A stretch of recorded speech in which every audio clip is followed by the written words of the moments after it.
Pernahkah kamu membuat teh atau susu sendiri? Atau menginstal aplikasi di HP? Atau bahkan mengupload video ke TikTok? Nah, itu semua adalah kegiatan yang perlu langkah-langkah tertentu supaya berhasil. Nah, semua kegiatan itu jika dituliskan secara sistematis dan runtut akan menjadi sebuah teks prosedur. Di video kali ini kita akan mempelajari lebih dalam mengenai teks prosedur. Mulai dari pengertian, tujuan, jenis-jenis, struktur, dan ciri kebahasaannya. Kita bahas terlebih dahulu pengertiannya. Pengertian teks prosedur adalah teks yang berisi langkah atau tahapan yang harus dipenuhi dalam melakukan suatu kegiatan. Selanjutnya ada tujuan teks prosedur.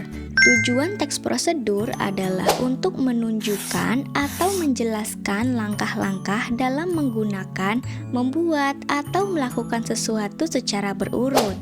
Teks prosedur terbagi menjadi 3 jenis. Ada teks prosedur sederhana, protokol, dan kompleks. Teks prosedur sederhana adalah teks yang berisi tahapan atau langkah-langkah yang simpel dan sederhana. Biasanya terdapat 2 hingga 4 langkah saja dan urutannya tidak bisa dibolak-balik. Juga karena sederhana, maka material atau alat dan bahannya juga tidak banyak. Nah, di sini ada contoh teks prosedur sederhana. Coba kalian amati. Pada teks tersebut, terlihat bahwa langkah-langkahnya hanya terdiri dari 4 tahap saja, tidak terlalu panjang dan mudah diikuti. Urutannya juga tidak bisa dibolak-balik, karena jika kita belum menyambungkan kabel ke stop kontak, tentu kipas tidak akan menyala, meskipun tombolnya ditekan.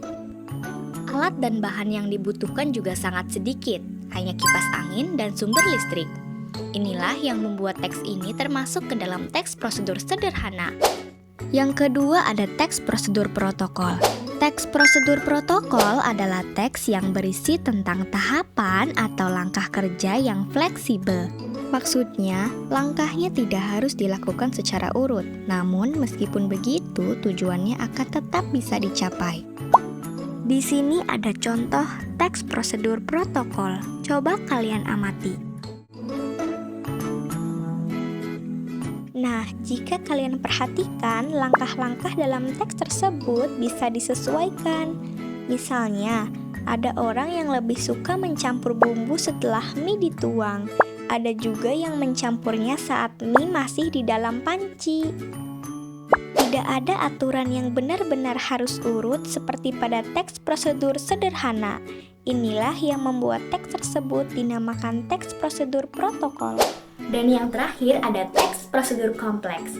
Teks prosedur kompleks adalah teks yang berisi langkah-langkah atau tahapan yang kompleks. Artinya, langkahnya harus ditempuh secara urut dan tidak bisa dibolak-balik. Karena jika tidak mengikuti langkahnya secara urut, maka kemungkinan hasilnya tidak akan sesuai apa yang diharapkan alias gagal. Lalu, apa bedanya dengan teks prosedur sederhana? Bukankah keduanya sama-sama harus dilakukan secara urut? Nah, bedanya ada di banyaknya langkah dan tingkat kerumitannya. Dalam teks prosedur sederhana biasanya hanya mempunyai sedikit langkah, sekitar 2 hingga 4 langkah saja. Dan langkahnya juga relatif mudah untuk diikuti. Nah, sementara itu teks prosedur kompleks memiliki lebih banyak langkah. Dan kadang di dalam satu langkah utama ada sublangkahnya juga. Jadi, walaupun sama-sama harus dilakukan secara urut, teks prosedur kompleks itu lebih panjang dan rinci dibandingkan teks prosedur sederhana.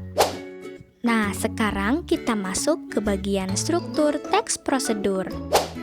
Struktur ini penting karena membantu kita memahami bagaimana teks prosedur disusun dari awal hingga akhir. Teks prosedur umumnya terdiri dari 4 bagian utama, yaitu tujuan atau pernyataan umum, material atau alat dan bahan, langkah-langkah, dan penegasan ulang atau simpulan. Nah, coba perhatikan contoh teks prosedur berikut.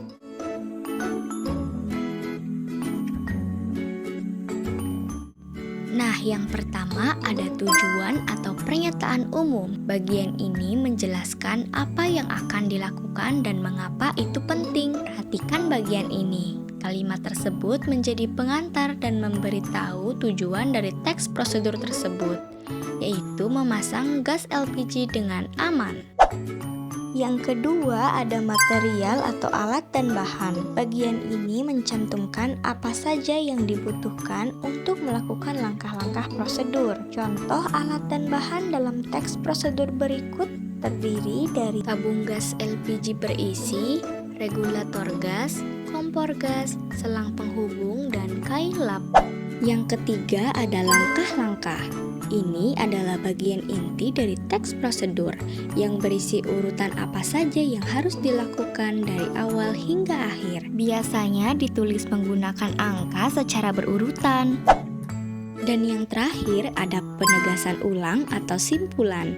Bagian ini memberikan penguatan kembali tentang pentingnya mengikuti prosedur dengan benar. Nah, teks prosedur tadi mempunyai 4 bagian struktur. Artinya, teks prosedur berikut mempunyai struktur yang lengkap. Namun, tidak semua teks prosedur menampilkan keempat struktur tersebut. Ada juga loh teks prosedur yang tidak membutuhkan alat dan bahan, atau tidak menampilkan penegasan ulang. Nah, ini dia contoh teks prosedur yang tidak lengkap. Teks prosedur tersebut tidak memiliki material atau alat dan bahan. Dan ini adalah contoh teks prosedur yang tidak memiliki penegasan ulang. Di dalam teks prosedur juga terdapat ciri kebahasaannya. Yuk kita bahas ciri-cirinya.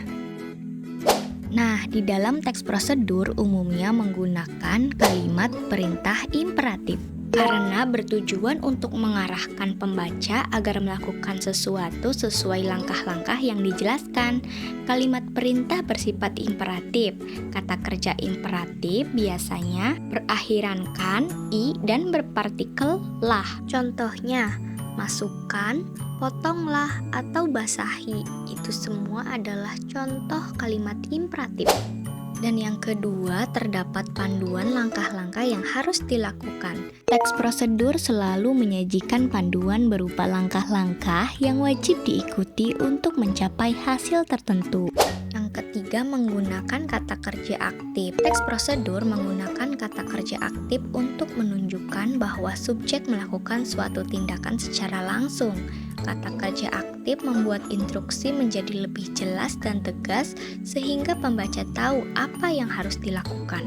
Yang keempat, menggunakan konjungsi atau kata hubung. Konjungsi atau kata hubung digunakan untuk menyambung langkah-langkah atau menjelaskan urutan kegiatan dalam teks prosedur. Konjungsi yang sering digunakan antara lain kemudian, jika, lalu, setelah itu, ataupun selanjutnya. Yang kelima, terdapat aturan dalam hal bahan atau kegiatan. Sering terdapat aturan yang mengatur jumlah, ukuran, atau syarat bahan maupun kegiatan yang harus dilakukan dengan tepat. Aturan ini penting agar hasil yang diperoleh sesuai yang diharapkan. Nah, yang keenam ada menggunakan keterangan. Untuk menyatakan rincian waktu, tempat, dan cara, teks prosedur biasanya menyertakan kata keterangan agar pembaca mengetahui secara jelas kapan, di mana, dan bagaimana suatu tindakan harus dilakukan. Dan yang ketujuh, terdapat isi kegiatan yang dilakukan secara urut. Ciri utama teks prosedur adalah menyajikan langkah-langkah kegiatan secara runtut dari awal hingga akhir. Urutan ini penting agar pembaca tidak bingung dan dapat mengikuti proses dengan benar.